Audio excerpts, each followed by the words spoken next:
warahmatullahi wabarakatuh. Halo semua, perkenalkan saya Retno Puspitasari beserta teman-teman saya dari jurusan Bahasa dan Sastra Indonesia Universitas Negeri Gorontalo. Nah, pada kesempatan kali ini kami akan memperkenalkan sedikit cerita rakyat Gorontalo. Namun sebelum itu, menurut Loli bahwasanya cerita rakyat itu adalah salah satu kebudayaan yang tersebar di mana-mana dan sejak dulu sampai dengan sekarang ya perkembangannya. Oke, baik teman-teman sekalian, saya juga berkenaan menyampaikan cerita rakyat Danau Limboto. Yang pertama, dari segi sejarahnya terlebih dahulu, bahwasanya orang pertama yang menemukan Danau Limboto ini adalah Pongolupa. Ya, awalnya danau tersebut hanya sekecil seperti bola. Namun yang sekarang ini namun kini kedalamannya sudah mencapai 5 sampai dengan 8 meter. Para pengunjung atau wisata di sana menikmati berbagai kegiatan, diantaranya memancing, lomba berperahu, ataupun berenang. Oke, selanjutnya teman-teman sekalian, Perang Panipi. Panipi adalah Raja Batu Da'a yang memimpin rakyat Gorontalo untuk menentang penjajah pada saat itu. Hal itu dilakukan karena pemerintah Belanda yang berkuasa saat itu sering memberikan perlakuan yang tidak manusiawi kepada rakyat Gorontalo, sehingga ia prihatin kepada rakyatnya. Dalam cerita tersebut juga ia berperan sebagai sosok yang memiliki jiwa yang berpelopor dan semangat yang pantang menyerah. Semangat juang yang tinggi ini digambarkan lewat suka dukanya ketika ia diasingkan keluar dari daerah Gorontalo. Tetapi hal itu tidak membuatnya putus asa. Ia tetap kembali berjuang meskipun pada akhirnya wafat untuk membela rakyat Gorontalo.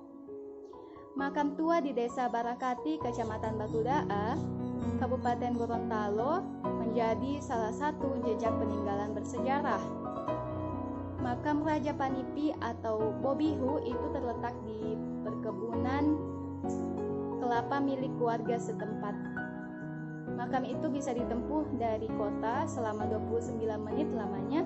Dari menurut warga setempat, Umar umur 53 tahun, Bobihu diberi kepercayaan oleh rakyat untuk memimpin wilayah Panipi pada tahun 1872. Maka warga menyebut sebagai Raja Panipi.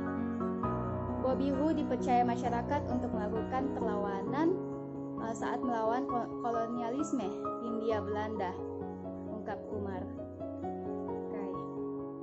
Selanjutnya yaitu Lahilote. Di pantai Pohe, Provinsi Gorontalo, terdapat sebuah batu yang berbentuk seperti telapak kaki manusia yang dinamakan Botu Liodu Le Lahilote.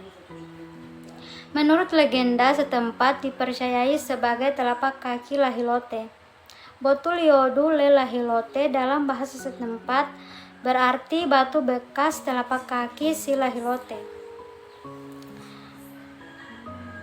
Alkisah di tanah Udulu lo Ulimo lo Pohite, Gorontalo, ada seorang pemuda tampan dan gagah bernama Piilu Le Lahilote yang akrab dipanggil Lahilote. Ia tinggal seorang diri di sebuah rumah kecil di pinggir hutan. Ia pemuda yang tekun, pekerja keras dan memiliki angan-angan yang tinggi. Untuk memenuhi kebutuhan hidupnya, setiap hari ia melelayangi atau mengembara masuk keluar hutan. Pantai Lahilote terletak di Kelurahan Pohe, Kecamatan Kota Selatan. Jaraknya kurang lebih 6 km dari pusat kota Gorontalo. Panorama pantai ini sungguh menawan. Anda akan menemukan sebuah batu berbentuk telapak kaki yang dikenal sebagai Botu Liodu Le Lahilote. Menurut warga setempat, kata batu artinya batu dan liodu berarti tapak kaki. Jadi batu liodu adalah batu berbentuk tapak kaki. Menariknya, konon batu tersebut merupakan telapak kaki seorang pengelama bernama Lahilote. Keberadaan batu tersebut tak terlepas dari kisah legenda Lahilote yang terkenal di masyarakat setempat. Selanjutnya yaitu punya kerajaan Suwawa. Di suatu kerajaan terdapat dua putra mahkota, yaitu putra Mooduto dan Pulumoduyo. Putra pembesar negeri tidak bisa menentukan siapa di antara keduanya yang bisa menggantikan raja. Untuk menentukan siapa yang pantas jadi raja dari keduanya, diadakanlah pertandingan sepak takraw. Namun yang dipakai bukan bola biasa yang terbuat dari rotan, melainkan dari tombak.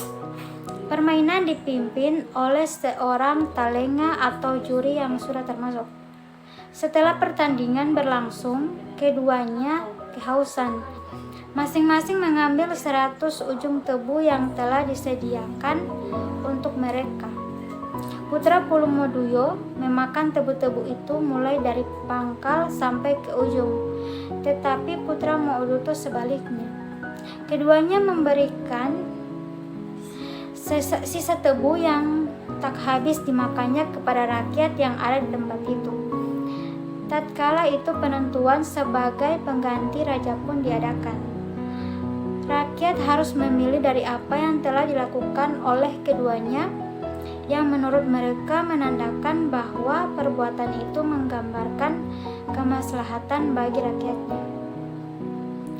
Sebagian rakyat menyukai Pulumoduyo karena dia dapat memilih yang terbaik untuknya, sebab batang tebu yang manis dimakannya dan yang kurang baik diberikan kepada orang lain.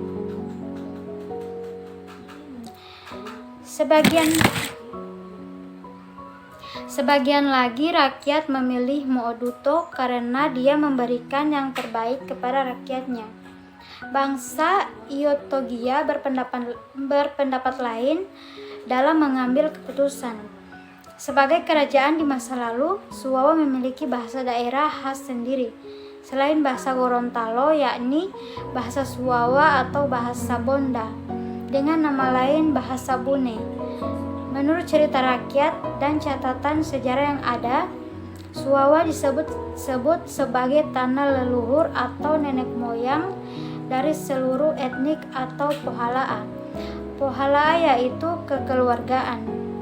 Di Jazirah Gorontalo dan di Gorontalo sendiri terdapat 5 etnik, yaitu Pohalaa Gorontalo, Pohalaa Limboto, Suwawa, Bulango, dan Pohalaa Atinggola. Belakangan dikabarkan bahwa setelah mekar menjadi kabupaten sendiri, Boalemo yang sebelumnya bagian dari Pohalaa Limboto kini juga diberikan kedudukan sebagai salah satu Pohalaa. Selanjutnya yaitu Aulia Male Tailayabe. Kisah Sultan Male, sebutan lain Tailayabe, di kerajaan Gorontalo berawal dari kedatangannya ke kerajaan Ternate.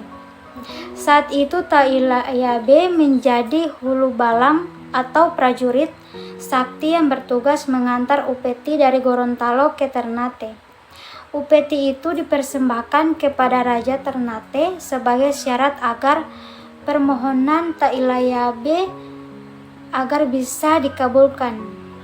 Dulunya, wilayah Gorontalo masih berada di bawah jajahan kerajaan Ternate. Kala itu kedatangan Tailayabe tidak mendapat sambutan baik dari raja.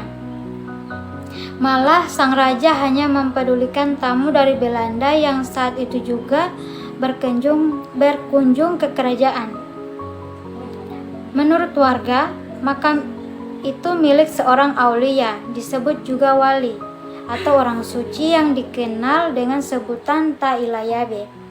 Nama aslinya adalah Male, sehingga di gerbang masuk makam tertulis Aulia Male Tailayabe. Konon, Tailayabe adalah seorang imam besar yang menyebarkan Islam di wilayah Gorontalo. Cerita itu menjadikan makam Tailayabe sebagai destinasi wisata religi. Tentang Benteng Otanaha. Diceritakan bahwa Limonu, pemuda tangguh dan mahir silat, telah banyak merobohkan lawannya. Demikian pula pasukannya, dibantu dengan penduduk yang simpati kepada jasa-jasanya.